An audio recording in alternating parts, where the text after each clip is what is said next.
Hi friends, welcome back to Our Family Cooks. I am so excited to be continuing our meal prep for postpartum series. So if this is your first time here, I do have 2 other videos before this and by the time you're watching this, might have a large playlist. So make sure to check out the playlist linked below with lots of different ideas on what you can meal prep before baby comes to set yourself up for success in postpartum.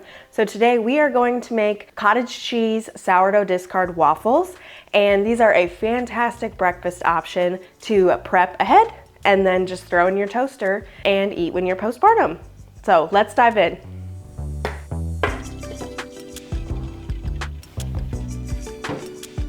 So I do have the full recipe on my blog, Our Family Cooks. You can find it there, or it will be linked in the description below, so you can follow along and make these at your home. All right, first up, we're gonna measure out 1.5 cups of flour.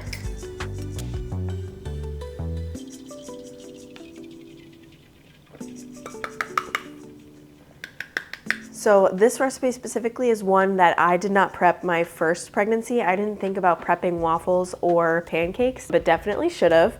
I did, however, make this for a couple friends who I know that after I had babies, they had babies, and I took these to their house when I went to see them. And I know that they absolutely found them so thankful and helpful in the mornings to just pop in the toaster and then you can eat them real quick. And adding the cottage cheese adds a little bit of protein in there. So, all right, and I like to add honey or maple syrup to my pancakes and waffles versus white sugar.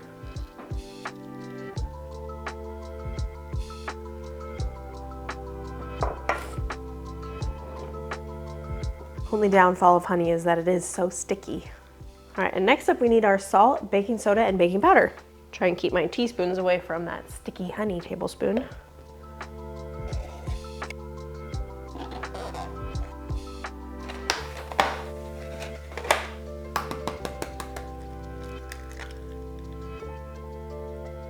So I'm just cracking these in my measuring spoon first, just to make sure I don't get any shells in our full batter.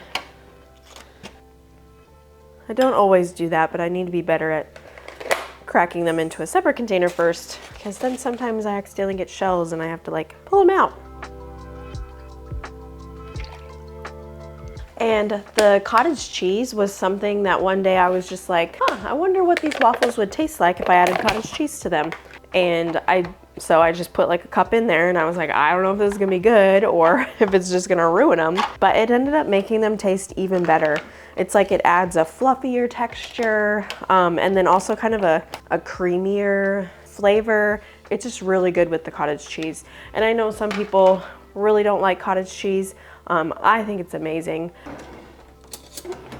You could use an immersion blender to grind up the cottage cheese chunks, which I do for other recipes, but this one I never have, and I've never noticed the chunks in there. But if you're someone you're really picky on textures, you can definitely use the immersion blender with all of this and like blend up the chunks so there's not a bunch of chunks in there. But I think it adds a great flavor and then also a ounce of protein.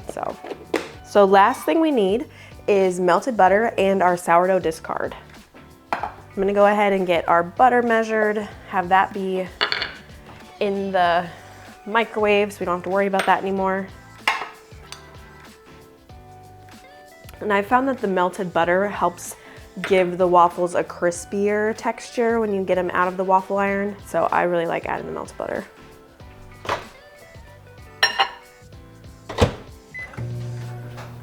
And then we need 1 cup of our sourdough starter. Or discard, I guess. So if you're not an avid sourdough person, you don't have to make them sourdough, but I like to add the sourdough discard in.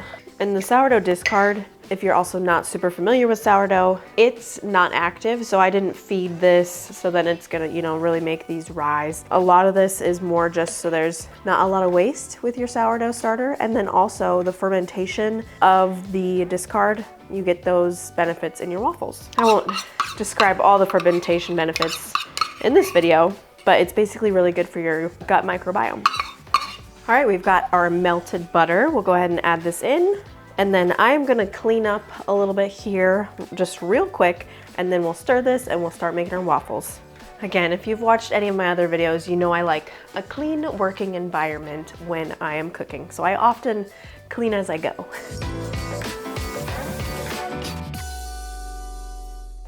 I'm gonna use my KitchenAid mixer to mix this up. You could also use a whisk if you want. I do that sometimes, I just use a regular whisk, but I feel like using my handheld mixer today, so we're gonna do that.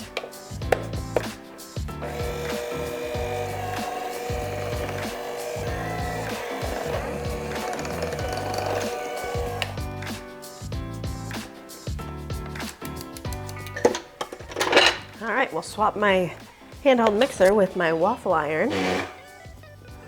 Getting a plate for our waffles. And I absolutely love this Cuisinart waffle maker. So it's heating up right now, but it has little red and green buttons. So where when it is all ready, it's preheated and you can start using it, it'll turn green. And then also depending on how you slide for how much, how done you want your waffle, so how dark you want it, kind of like a toaster. You put it to either it's levels 1 through 5, and so then it goes off of that, and when you put your batter in and then close it, it will turn green when it's done. So you don't have to constantly be opening the lid, checking it, seeing, you know, how does my waffle look? Is it done? Is it not done? So I really like that feature because I'm someone who I'm constantly checking it if I don't have something that tells me what it is. And I will, if you guys are looking for a good waffle iron, I'll link this in the description below as well. All right, let's make a few waffles. And these are supposed to be non-stick plates, but I still spray it because I just don't want it to stick. And I really like the Chosen Foods avocado spray. I get it at Costco, but you can also find it on Amazon, of course. Everything's on Amazon. So I will link that below as well.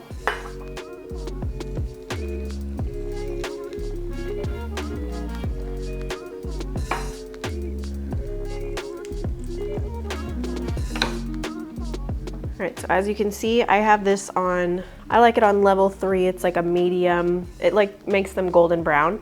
So I always do level 3, and then once it's done, it will turn green. Okay, so see how the light turned green? Now we know that it is done. And it looks so good.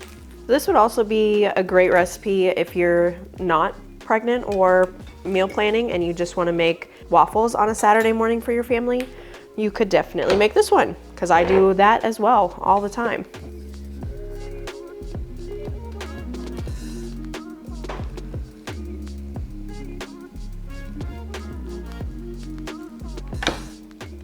Also, I wanted to let you all know, I am currently making a workbook and a work guide on all things prepping for postpartum. So it will include, there will be a free option where you can get a little bit of it for free, and then also a paid option for 30 plus, probably more like 40 recipes to prep for postpartum, how to store them in your freezer, how to package them, nutrition information, and then also there will be some like add-on stuff on what I thought was really useful the first time I was postpartum and what I'm going to be using again. So I know there are so many people on all of the internet platforms, you know, giving tips and advice on things you might need, but this is honestly something that I wish I would have had the first time I was pregnant and a first-time mom going through this, because there is so much advice out there and you're not what is accurate. But this workbook is going to be a one-stop shop for all things that you might have questions on concerning, of course, food and prepping food beforehand. But then also I'm going to add some helpful must-have baby items that I absolutely loved and think you need, and then a list of things where it's like, got this, didn't really need it, you could probably pass. And of course, this is just my opinion and my experience, so things that maybe I don't think you really need, like a wipe warmer, you might love and your baby might love. So again, all of it is great information. Wish I would have had something like this where it's all in one place so I don't have to Google a million different articles or watch a million different reels on Instagram or a million different YouTube videos. So that will be out really soon. I will launch a freebie first, and then we'll be launching the actual workbook. So make sure to subscribe if you want to get exclusive access to this. I do have a summer salad guide that I've created for free that you can access. That will be linked in the description as well. So if you link that, then you will be one of the first people to hear about the postpartum guide once it's released, because I will be sending you an email. So make sure to check out the description. If you have questions on it, comment below. But it's gonna be something that I'm so excited about, and I'm so excited to release and be able to help all of you guys feel less stress in postpartum and getting ready for baby. Unplug this. And I would recommend leaving this to sit and cool for a while before you clean it, because it is very hot. So at least 10-20 minutes, and then you can wipe it down with paper towels and clean it. This recipe, as you can see, makes 4 large waffles. This one was a nice full one. And so that if you cut each of the squares, it'd be about 16 separate waffles. So fantastic. You can pop 2 in the toaster at once. How I store these, and I'll be doing it here in just a second, but I always cut them so they're in the squares and then put them in Ziploc baggies once they've cooled and everything. So that way it's a lot easier to pull them out, and you can take 1 or 2, pop them in the toaster. Typically you can take them straight from the freezer and put them in your toaster. See how your toaster does with frozen items. Maybe you need to let it thaw a little bit. But yeah, these are awesome. I honestly wish I would have prepped more stuff my first time postpartum, because the breakfast stuff, I only did like egg cups and breakfast burritos, which were amazing, but it only lasted like 2 weeks. And I think if you can store up to, like, my goal of what I'm gonna do this pregnancy is try and store up to about 2 months of food. That seems like a big goal, but I'm planning to do a bunch of casserole dishes in the 9x13 pans, which if you have 2 of those a week, that will probably feed all my family for the whole week.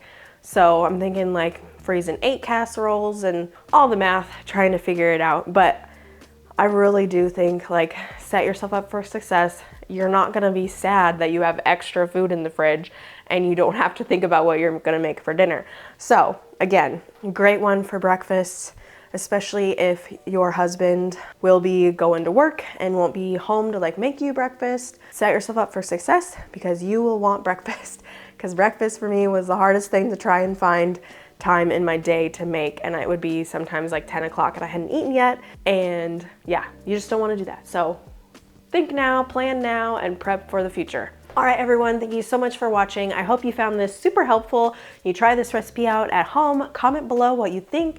Comment below what are some things that in your previous pregnancies or your current one that you are planning to meal prep ahead and freeze for later. I would love to just have everybody sharing ideas and lots of different thoughts, and make sure to also sign up for my exclusive postpartum prepping workbook that will be launching here really soon, and I will see you again later.